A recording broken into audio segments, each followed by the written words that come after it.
Thank you. Can you all hear me okay? It's a great pleasure to be here today, and I want to tell you how important it is that you've come out.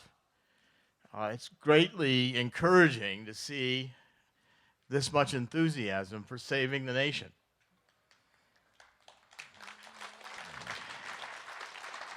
And what I'm here to tell you today is that's what this is about. This is about whether in one generation we are going to have the future history written to say that we were the ones that lost American freedom, or if it will be written to say that we were the generation that turned back evil at the door. Now, I've written two books. I'm going to talk first about this book, which is Bad Samaritans, and the subtitle is about the ACLU's relentless campaign to erase faith from the public square. And by the way, when I'm finished, I'll sign books. I have a few here over at the table at 4 o'clock, so be patient. I'll be over there. We'll do that then. But this is about the ACLU. Now, the ACLU was founded by communists. Roger Baldwin. Roger Baldwin denied he was a communist, but it's on the record. He was a communist. Socialist. One of the founders of the ACLU and the board wrote a book called Toward a Soviet America. And he meant it. The determination of the ACLU since its founding at the end of World War I was to break America and change it into a socialist nation. And what stood in their way, even more than the Constitution, was the belief in God and the family. These were the two obstacles that the communists, from the communist revolution on, knew were the last hope, the last refuge between America and communism. And the determination was to attack God and attack the family, and to do it in a brilliant way. The ACLU began with the Scopes monkey trial. Remember the Scopes monkey trial? Well, this was a trial about evolution. And it had two famous lawyers in it, Clarence Darrow, which was representing the secular point of view, that you should be able to only teach evolution in the schools, and William Jennings Bryan. Clarence Darrow was a slick Chicago attorney, atheist. William Jennings Bryan had run for president. He was a religious man. He was a man of the gospel. Well, in that trial, they did a movie. Do you remember anyone seen Inherit the Wind? All seen that? Well, in Inherit the Wind, the story was told so that Clarence Darrow, who was played by one of the great, Spencer Tracy, one of the greatest actors of his generation, whom everybody loved, and Frederick March played an old man, William Jennings Bryan. And on the stand, Clarence Darrow takes apart William Jennings Bryan. He's reduced to mumbling about Deuteronomy and trying to explain 10 days to do this and how God created the world, and made to look to be a fool. What I want you to know is that never happened. Clarence Darrow lost the trial. William Jennings Bryan won the trial for God. But when Hollywood got a hold of it, when the liberal press got a hold of it, they told a different story. You've been told a lie about that trial the entire time. Because the New York Times, a reporter called Mencken, H.L. Mencken, decided that he was going to ridicule Christians to make Christians look stupid in the way of science, in the way of progress, blocking the evolution of human beings to a higher status. And with that idea, the ACLU found their attack on God. So that systematically, God was eliminated from our schools, and God was eliminated from the public square. And it was done on the premise of a separation between church and state. Now, what I want you to know is that there is no phrase separation of church and state in the Constitution. It doesn't appear. What it says is Congress shall make no law abridging freedom of speech and freedom of religion. In other words, it's a lie. It was Jefferson's letter to the Danbury Baptists in which he used this phrase. And Jefferson was trying to explain how government was not going to come in and destroy this congregation. And the wall was to keep government out. That was the wall. Our founding fathers, what got me to write this book was I read constantly that our founding fathers had said that if we lost our belief in Jesus Christ, if we lost the confidence that Jesus Christ was our Savior, if we lost the Bible, then America would be destroyed. The founding fathers said this country depends on belief in God. And I said, now, how could that be? How could they have known that? Why was it so critical? And it's so critical because it is the foundations of morals. It is the beginning of right and wrong. It is the idea that we are born from God and we have a consequence to life, which is judgment. And our moral worth is going to be determined by how we live. Now, if you lose that vision, then right and wrong is just determined by human beings. And it can be anything we want it to be, moral relativism. And that's what the left wants.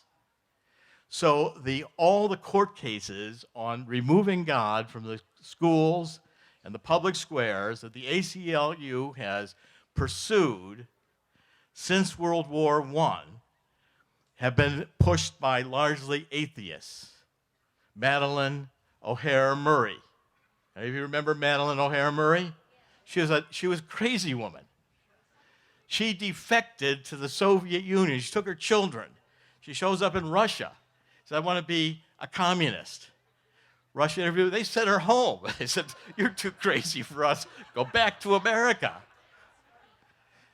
She came back here and she had her kids in the schools object. She brought her kids to schools. They were saying prayers in the schools. They were saying the Pledge of Allegiance. She sued the schools. And the courts agreed with this atheist. She went on to a horrible death, by the way. She was finally taken by another atheist criminal, insane, ended up chopping her to little bits and throwing her in a pit. But she had a radio program in which she preached atheism and separation of church and state. That was her whole theme. Her son, who is William Murray, who was the lead kid in these cases, came to Jesus Christ. And he rejected his mother. And I dedicated the book in part to Bill Murray, because Bill now has fostered and pursued Christian interests around the world. He's dedicated his life to it. And he has repented for being part of this process. But yet the laws stand. Now, I want on this book to drive home one point, and that is that the atheists, the communists, the socialists, and by the way, progressive means socialist, socialist is communist. Let's call them for what they are.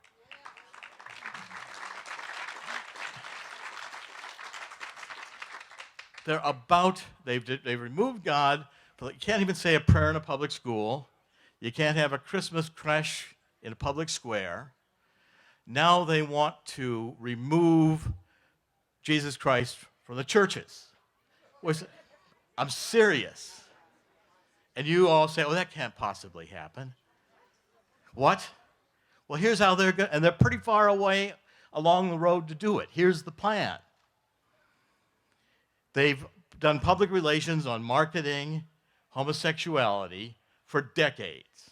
And the idea is, well, these two men, they just love each other, these two puppies. Would you want to separate them? They like to go to football games together. These two women, they're just close. They love each other. What are you, evil? You deny them love? Well, the Supreme Court has actually come very close to saying that there is a constitutional right to same-sex marriage. In other words, that same-sex marriage, homosexuality, lesbianism, being a transvestite, is equivalent to being discriminated against like if you were a person of color, black. And the civil rights movement was fought correctly because race and skin color is an irrelevant characteristic in truly who a human being is. But the idea that the Bible teaches that homosexuality is against the law of God. Remember, these people don't believe in a law of God. It's all relative. It's all made up. The Bible's just written by some guys a long time ago.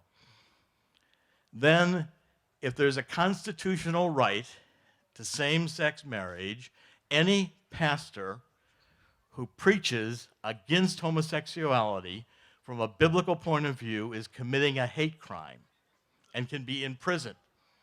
And any church that does not accept openly homosexuals, doesn't open its doors to any bizarre form of sexual behavior that the left can decide is two puppies being together, and the libertarians are going, well, it doesn't bother me. What does it mean to me if two people are homosexual? Do I have to be homosexual? Well, fine, then they can be.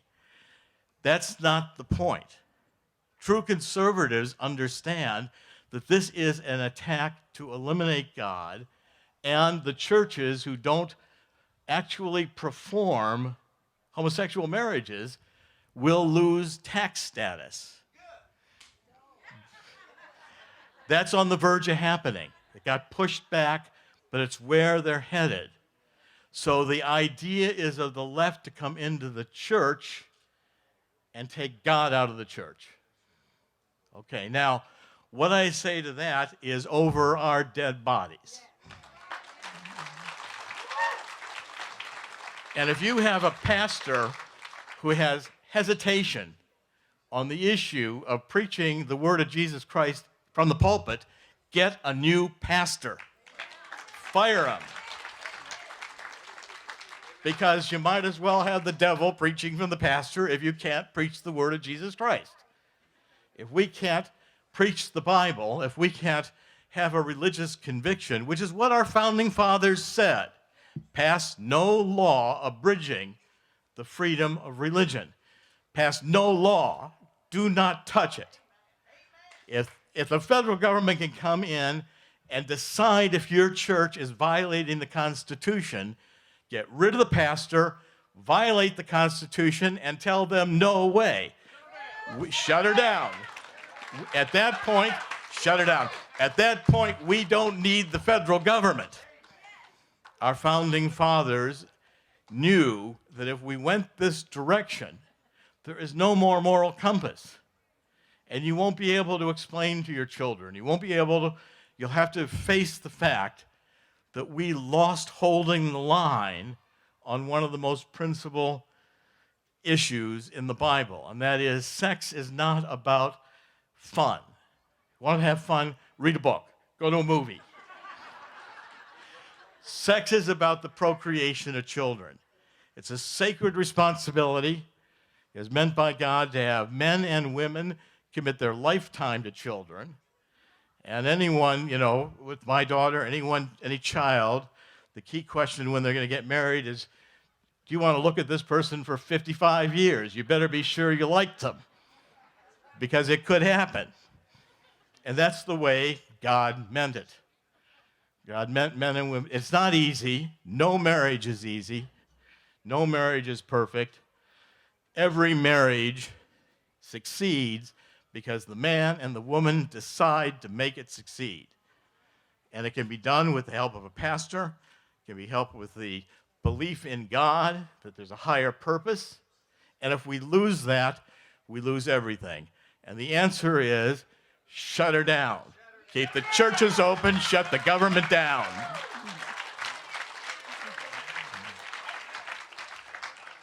And you better go back to your pastors and question them on this. And if they're hesitating, they don't want to offend anybody.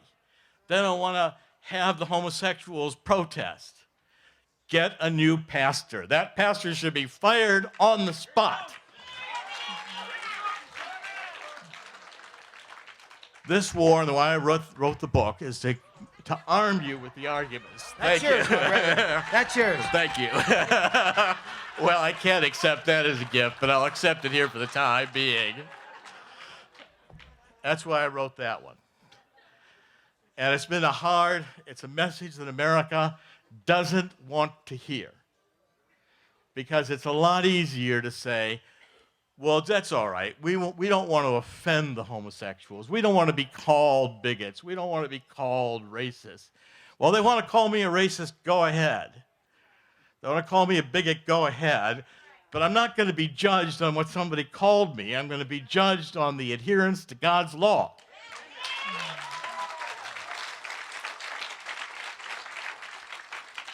Now, I wrote this book.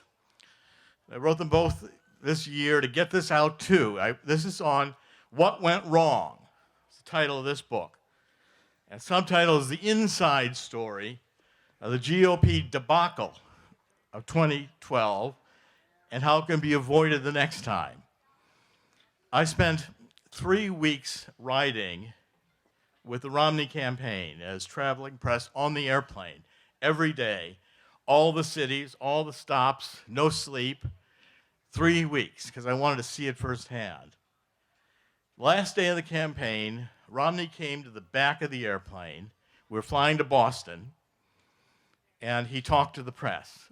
And Romney said he was confident he was going to win. He had not even written a concession speech. I saw him do it.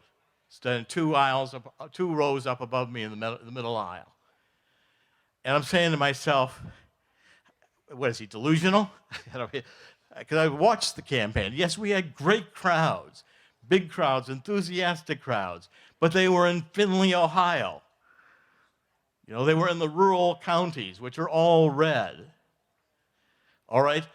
I asked Stuart Stevens, the chief strategist for the campaign on the airplane. I said, Stuart, you guys really think you're going to win? He said, absolutely, Dr. Corsi, we are going to win. I said, Stuart, he said, why? He said, because a good message beats a ground game every time. And I thought to myself, well, Stuart, I sure hope you're right. We landed in Boston. They bused us to the convention center. 2 hours later, it was over. 2 hours later. It wasn't even a contest. Romney lost 7 of the 8 swing states. I said, the question is, what went wrong? How did Obama run a campaign that Romney wasn't even aware was going on? And as I studied it, it wasn't just voter fraud. Yes, there was voter fraud. But the truth is, and we've got to accept this if we're going to combat it, that is, Romney got his clock cleaned. And before it, McCain got his clock cleaned. And it was because the Democrats have reinvented presidential politics. It's like Moneyball in baseball. If you don't understand Moneyball and how a team that costs less can be put on the field, not because they're expensive stars with big batting averages, but because they can get on base and score runs, even if they get hit by the ball. That's the whole reinvention of baseball. If you don't understand that, you can't see why the Oakland Athletics do well, or why Boston finally won 2 World Series. Go watch the movie Moneyball, or read the book. It's explained. It's a fundamentally game-shifting, and this is what Obama has done. And I said, okay, how have they done it? First, they started with an extremely powerful computer system and voter intelligence system. Now, you're hearing about the NSA, National Security Agency, and how it's collecting data. And the general reaction of the American public is, well, if it prevents terrorism, okay. Benjamin Franklin warned us that if we gave up liberty for the security, we would have neither.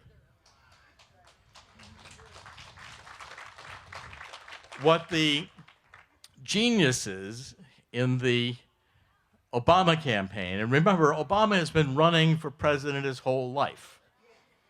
He was picked by the far left, by Axelrod. He was picked by the communists to be the next guy. You know, he was mostly smoking dope his whole life, and he didn't need to read anything except out of a teleprompter. And the geniuses with the numbers, with the data, have the ability from the ground up to build a computer system that knows more about you than you know about yourself. They can collect everything you've ever done on the internet. They can collect and read every email you've ever sent. They can follow you to profile you. Then they buy massive databases, all the credit card data, where you've lived, anything in court records, if you've ever been divorced. And with a massive database that 10 years ago couldn't have been computed, couldn't have been crunched, in seconds, they compile micro data on you. And they know whether you're worthwhile or not worthwhile, likely to vote or not likely to vote. And from there, they go to a ground game. Now, if anybody's ever gotten an Obama email, how many here have gotten Obama emails? Sure. And if you go subscribe to them.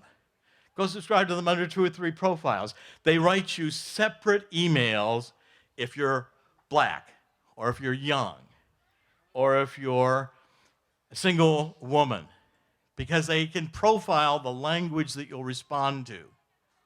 And when it comes to voter intelligence, they pay people in the field. You want to be an Obama volunteer? Fine. They let you try. You can get paid.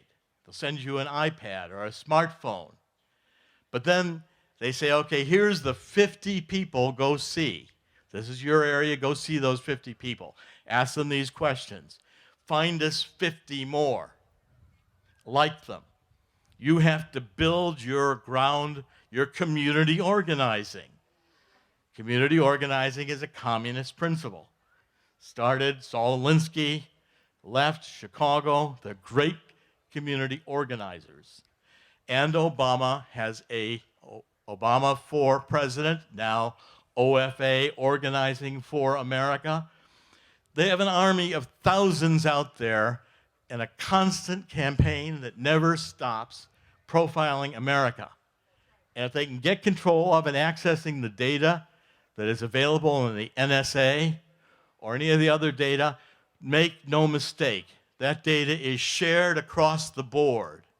So that if you apply for 501c3 status, don't be surprised. If you're conservative, you don't get it. But an intelligence agency or a security agency knocks on your door. Or if you start getting a search in terms of your business and your tax records, or if you own a business, if you violated some EPA regulation, because whether they deny it or not, they are targeting conservatives. At the top of the list, they're targeting Christians.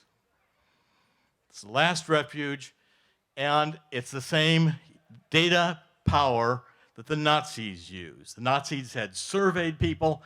When they knocked on the doors of the Jews, they said, where's your property? The Jews said, here's property. They said, no, we want to know about that pearl necklace you said you had in the bedroom safe. Because the German people gave the government that information. And the government used it back to control the people. A government in control of information about you is set and aiming to control you, and the end result is a gulag if you don't agree with them. Now, utilizing this information, utilizing these techniques, and by the way, the Romney computer system, which they touted as being, superb, it crashed on election day because they had never thought to beta test it. They didn't try switching it all on, and when they switched it on nationwide, the servers crashed. Well, big surprise. The Democrats had been beta testing and crisis testing their system for months. They had backups through international connections all across the internet where that system couldn't crash. The Romney people, get out the vote, stood in the polls not knowing who to talk to all day long. Second, Obama used the techniques of FDR to recreate a coalition. There's different segments he went after. So he wanted African Americans. He got 96% of the vote of African Americans, and they knew they were going to get it. That's 13% of voters. Hispanics, they got 77% of the vote of Hispanics. That's 10% of the voters. Now that's 1/4 of the electorate they've already got a lock on. Then they said single women with children. Another profile, 10, 12% of the population. They're going to get 2/3 of them. Then they went after union workers and the LGBT community and kids in college for whom Obama was a celebrity. I thought it was still the hope and change. By putting together these segments, and Obama using Saul Alinsky tactics, communist tactics, of rub raw the racial conflicts, the class conflicts, messaging. Obama had a message for each group. When I watched I grew up in Cuyahoga County in Cleveland, grew up in East Cleveland. The blacks in Cleveland lined up for hours in the polls singing spirituals because Joe Biden had told them they'd go back to chains. Now, it's ridiculous. Mitt Romney wasn't going to enslave the blacks. That message, though, resonated. Hispanics were told, if you get Mitt Romney in, he said he was going to let you self-deport. Remember he said that in one of the debates? Democrats keyed on that. They played that line over and over again. Each one of these groups, women, reproductive rights. Now, the mistake we made fundamentally was we nominated another establishment Karl Rove Republican who was a centrist, and he's doomed to lose. Romney was doomed to lose to begin with, just as McCain was. And fundamentally, we're going to have to eventually tell the Republican Party now, it's a good time, that if the future of the Republican Party is John McCain and Mitt Romney and Lindsey Graham, we do not need the Republican Party.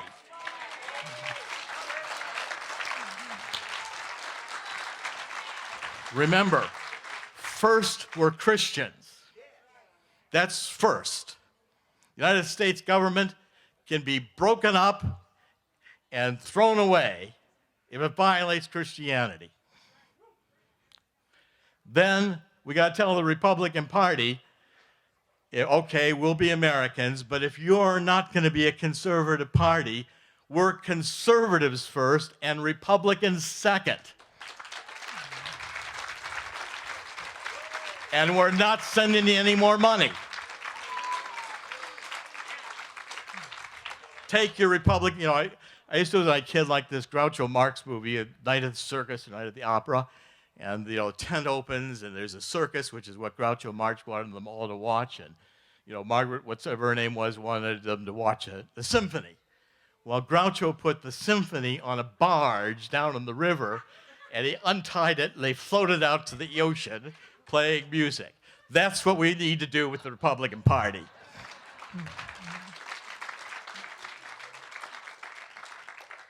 No Republican had and I dedicated this book to Phyllis Schlafly.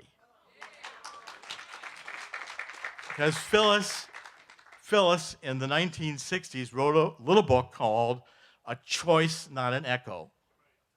And her whole point was that the Republicans who are liberal, the establishment, the Washington Republicans, the Karl Roves who are getting rich.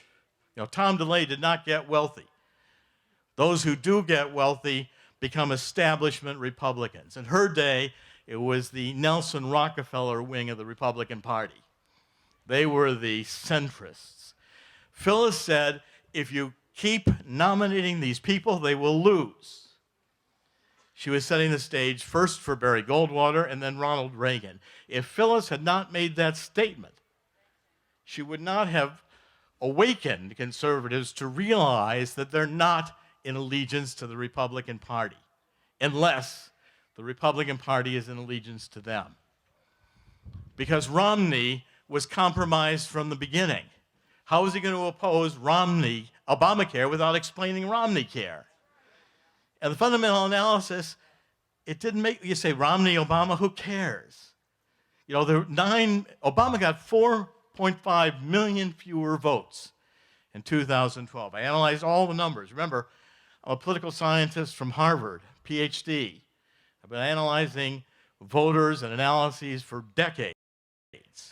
Followed presidential politics since I was a child. The Democrats had geniuses working with them. The computer system was created in a cave by a bunch of computer geeks you couldn't show in public. Smoking dope, long hair, couldn't talk. Give them a computer, they'll hack in and give you the National Security Administration's database. Okay? It didn't matter that they couldn't communicate. Nobody was going to see them. Geniuses, leftists, with $1 billion to spend. And the only reason they didn't get $2 billion was they didn't need it. Because they also were geniuses on all the techniques. They ran experiments. They knew if they got you to commit $5, you were going to vote for Obama. And they got it so there was a little app on your phone. All you do is hit that app and it donated another $5. They had people like pigeons hitting that app all day long. And they knew what they were doing. They figured it out. They were manipulating the electorate. And as Romney went on, his polls didn't work.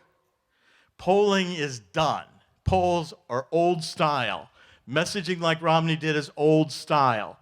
The Democrats were running 50, 60,000 simulations on the only two states they needed to win, Ohio and Florida. And Axelrod had it down, we need 50,000 more votes in Ohio, get them from the African-American community in Cuyahoga County and get them from the cities, and here's their names. And if you can't find them, vote them anyway. And they went and got them. And if they didn't get them, Obama campaign election day was pounding those field reps saying, you're not doing your job. Get these other people. Get them. Bring them there. And they extended the voting. They had 4 or 5 days to do it in. Got the low-hanging fruit first, then they went for the more difficult ones to get to the polls. And they knew who they were after.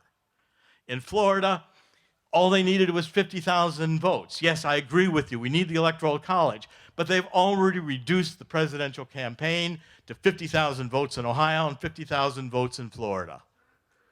And they knew they could get those from the Hispanics in Dade County and Broward County, where Miami is, and in Orlando, and in Duval County, where Jacksonville is. They knew their names. They knew their whole scenario. If they needed 60,000, they knew how to get 60,000. They knew they weren't going to lose. The third debate, Romney people say, oh, we won the first debate. We better be cautious. We don't want to offend anybody. We better start agreeing with Obama. By the third debate, Romney couldn't even bring up Benghazi. Didn't realize he was going to get blindsided by Cindy Crawford. I was amazed, sitting there.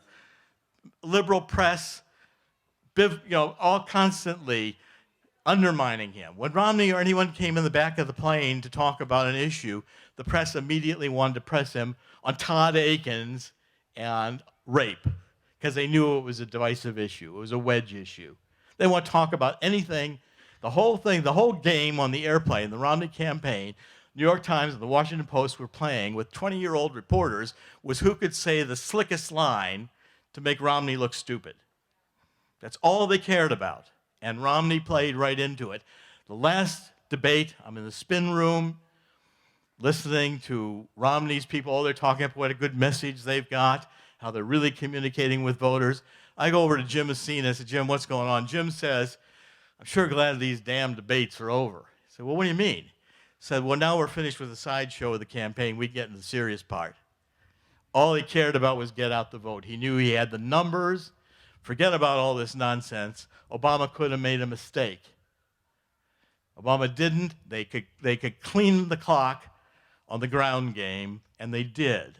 Now, to beat this, Republican Party is going to have to start coming back, first of all, to Jesus Christ itself. If the Republican Party doesn't, then let's invent a new party. I don't care what you call it. Make a new one. Secondly, we're going to have conservatives who had the quality of a Ronald Reagan, who could address these issues, who knew the Democrats were good at framing issues and were going to try to deconstruct him. It's a technique called framing. I was taught by some of the best psychiatrists in the world in my earlier years. I know the techniques. They ran campaign commercials when you thought Romney, you thought rich white guy, Bain Capital, unemployed workers, stole their health insurance, didn't care. And Romney let them run those commercials. He was framed. You couldn't look at Romney without seeing his hair perfectly combed, and his J-press shirts buttoned down, and his slacks creased. Came to the hurricane. We're in Ohio. And I'm saying, good, now we're going to get into some action. I was ready, fly on that campaign plane, go into Newark, get down and dirty, go help the people. I thought this was going to be fun. No. Romney came out, he held a little event bagging groceries. He still had his slacks and his hair pressed. We flew to Fort Worth. Okay? Obama flies in, plays kissy-kissy with Chris Christie, who was another Republican we ought to tell to go to, let's just say, Hades. We don't need him. And the image the American people got in those last days was of Obama being embraced by a Republican, working for the people, all a lie, all staged, all designed for effect. Republicans were helpless because they couldn't counter, they couldn't think, they couldn't figure it out. A good Republican candidate is going to have to say to African Americans, wait a minute, because Obama's continuing it. He does it today. Trayvon Martin. Eric Holder knows there is no way George Zimmerman can be successfully prosecuted under federal civil rights laws. He's not a racist. Now, Obama goes out and demonizes this issue, says, I could be. I could have been Trayvon. Well, and it gets all the African Americans out in the streets with their liberal supporters. That was the point. That's your base. He's got his base excited. No conservatives say, wait a minute, what's Obama done for you African Americans? 18% unemployment, 40% youth unemployment. You've got a community where Detroit is bankrupt, 81% African American. Obama campaigned on, he saved GM and he kept this city from going bankrupt. It's a lie. Got to have a Republican candidate with Christian values, say they're lying to you and they're using your votes. Today, African American churches are abandoned, families are abandoned, children are being born to teenage girls out of wedlock. It's a disaster. And Daniel Moynihan told Lyndon Johnson in 1963 this was the future. And he said the white community will head there soon. And it's happening. You can't fund these poverty programs and not produce social dependency. And a presidency like Ronald Reagan can stand up and say the government is not the solution, it's the problem. And mean it and convey that to people. That Republicans don't care about reproductive needs, nonsense. What, Sandra Fluke, what's her name, this $100,000 a year woman's testifying to Congress about how, all the contraceptives ought to be available on public welfare. Somebody should have said to her, now wait a minute, what are you talking about? You mean you want government to pay for your 18-cent condoms? Is that what we're talking about? Well, why should I pay for your condoms? I'm not going to have sex with you. The idea wouldn't even occur to me to have sex with you. Go buy your own condoms. You want them? Fine, go get them. But don't ask me to pay for them. Now, if a Republican had done that, if a Romney had done that, the American people would rally. You worry your churches will be closed if you fire your pastors? No. the people who are staying away because you're not preaching the gospel of Jesus Christ will come back and double. Because they are sitting at home on the sidelines saying, Romney, Obama, what's the difference? And we've got to let them know if they don't defund Obamacare, then we're going to defund them. If they don't take these votes, we're going after them. And they say, well, a Democrat might win. I'd say, how could it be worse? What different, how can you tell? The liberal wing of the Republican Party is like the Democrats.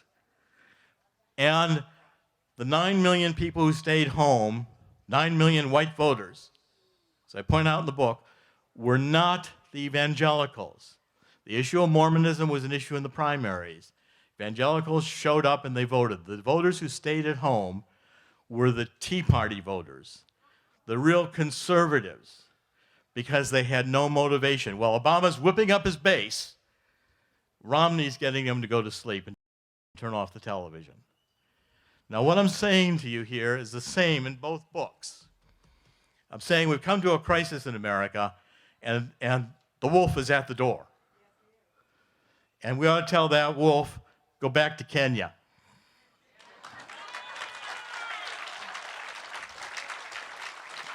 And by the way, take Karl Marx with you. That's where Tom DeLay's "Shut Her Down" needs to become the anthem of America, the battle cry. If this government doesn't have money, it has to shut down. Now, I want to conclude. I'm writing a book on the Battle of Bastogne, World War II. Many of you remember it, Battle of the Bulge. There's one city where all the roads connected in Belgium was called Bastogne. Battle of the Bulge, panzers came out of the Ardennes forest. Our soldiers were overwhelmed, they ran. We got the 101st Screaming Eagles to come in, the 10th Army Tank Brigade, Battalion Corps that was there.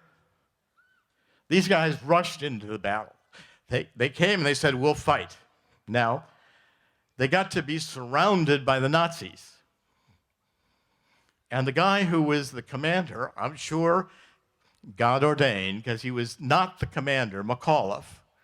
The commanders weren't there. These troops were brought in from bivouac. McAuliffe was the only commander around. He happened to be an artillery commander.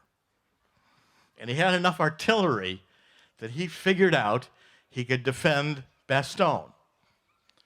So now it comes into about the third day. And by the way, I'm writing about this battle because it happened at Christmas.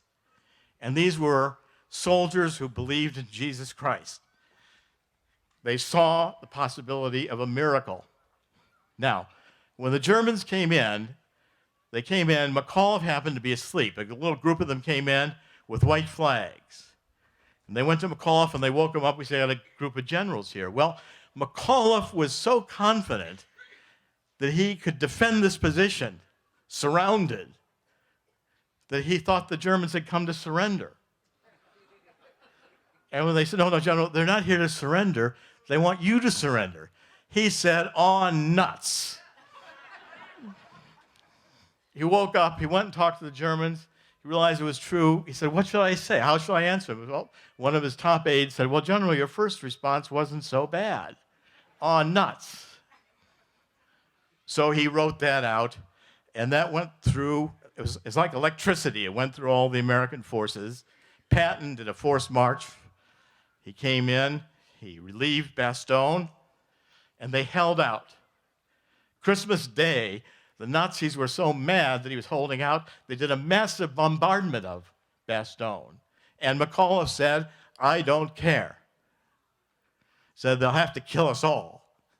Well, at the end of the Battle of Bastogne, when he was relieved, and this was the climactic battle of the war, and I'm going to write about it because I think it's a spirit we need to have again in America. We're surrounded. We have atheists and communists on every side. They have the White House. They've got billions of dollars, got top Ph.D. consultants. And I'm saying to them, on nuts.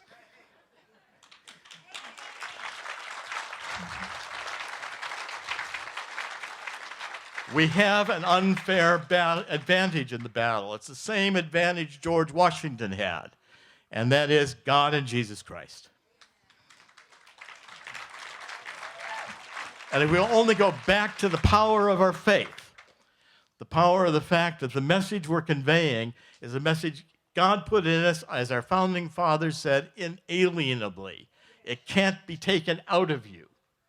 Once you realize that, once you surrender your life to Jesus Christ, once you embrace the fact that you're going to die, that this is about morality and consequences, the devil is a joke, but you have to have the courage to stand up and tell the devil to go to hell.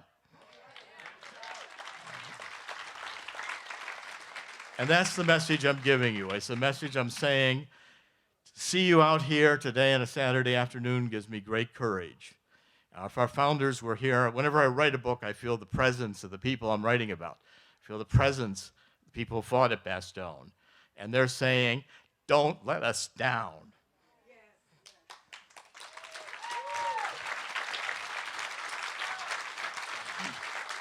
It is up to each and every one of us to stand the ground, to tell Obama, to tell the Republicans, no, we won't do it. We're going to keep the churches open. We're going to turn back your godless message. We're going to shut down socialism. We're going to end government dependency. And if we have to, we'll just shut her all down and we'll run it out of the states.